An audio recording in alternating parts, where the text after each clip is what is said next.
Welcome back. This is Hockey Primetime on Sirius XM NHL Network Radio. My name is Conor McKenna. I am the host of this program. Right now, under the bright lights, this is why professional TV people wear makeup, because of what you're seeing happen right here. Doing my best. So we're with you until 7 o'clock tonight. News, Rene Bourque has just done it. His second goal of the game. Rene Bourque has 50% more goals right now than he had at the beginning of today. He has 6 goals. The Blue Jackets have beaten the Flames in overtime. So that just happened moments ago. Earlier today, the Canucks beat the Kings 4-1.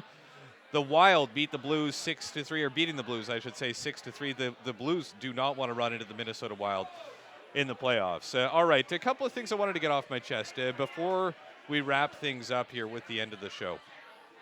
And I mentioned the name of Matthew Weiss, the founder of Cap Geek.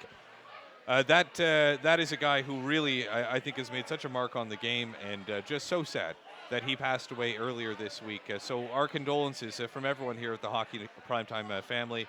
Our condolences go out to the Weiss family, all of them out there on the East Coast. This guy was really, I think, someone who all young journalists can look up to. I think all young hockey fans should be thankful for. And by all accounts, everybody who knew him is extremely thankful that they did. Just a sad day when we learned that news earlier this week.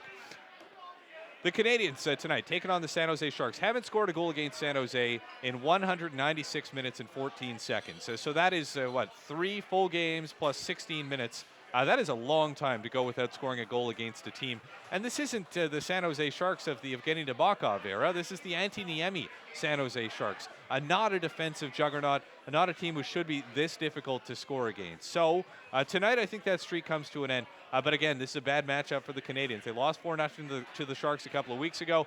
And again, I wouldn't be surprised if they struggle against this team tonight. The Habs, one of the more difficult matchups they have between now and the end of the season. We know they're going to be fine. I'm just saying. The news, though, that Nathan Beaulieu is going to be scratched by the Canadiens. And it's another young player that you have to ask yourself, if you are a fan of the Canadiens, what is Michel Therrien doing with this player? Is this just a numbers game? Is Nathan Beaulieu, who I think was the third best defenseman on this team outside of Andrei Markov and PK Subban, until they brought in Jeff Petrie at the trade deadline, maybe now he's the fourth best defenseman on the team. Either way, they're taking off a guy who is only 22 years old, is coming along. They've done a good job with his development, but I think they could do a better one. I think he should be playing. I don't think there's any doubt that he's better than at least 2 of the guys who will be playing, but you hope that he gets back into the lineup in a couple of days. But fans are up in arms about this, and I think with good reason. You want to see your young players come along, and it seems that Nathan Beaulieu 2 months ago was in a better place than Nathan Beaulieu is right now. That's a first-round draft pick. That's a 22-year-old guy. You hope that he's able to figure it out under Michel Therrien. And you hope nothing else is going on, because maybe there's something going on with the coach and the player, but I don't understand why they're doing that. So bad matchup for the Canadiens. That's a 7 o'clock start. Also at 7, right over here, The Rock. You've got the Devils hosting the New York Islanders. This should be a heated game, a nice heated rivalry, and one that I'm looking forward to.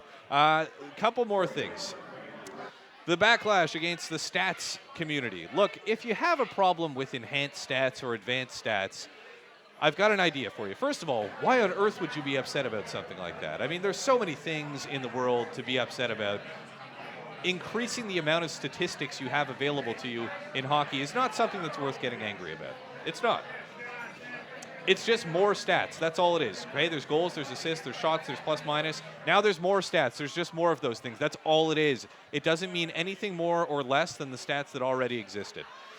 But this backlash against the so-called stats community, nobody is using these stats to substitute for watching the game any more than they use goals, assists, and a plus-minus, or just looking at a box score as a substitute for watching the game, which, believe me, a lot of people do. A lot of media people do. A lot of fans do that exact thing that we're talking about here.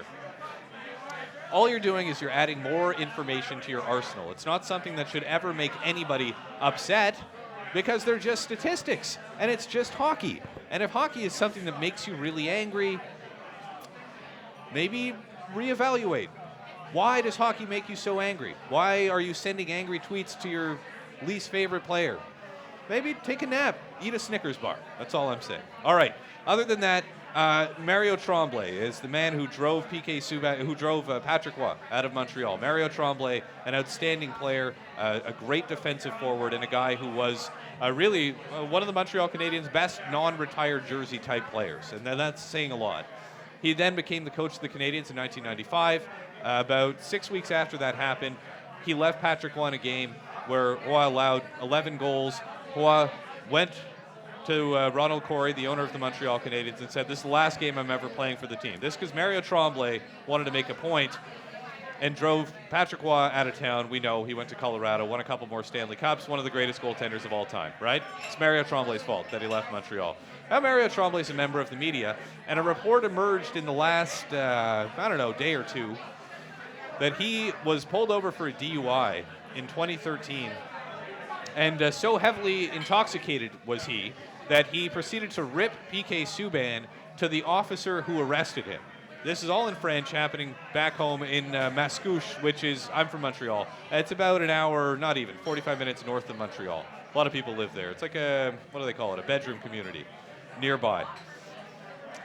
Now, Mario Tremblay is a member of the media, is somebody who covers the game for RDS, which is the French language broadcaster that carries most of the Montreal Canadiens games. Having a vendetta against PK Subban is a little bit troublesome. And the reason for that is because of the way the player is talked about on RDS, the way the player is covered by the media at large, but especially on that station and by Mario Tremblay's colleagues.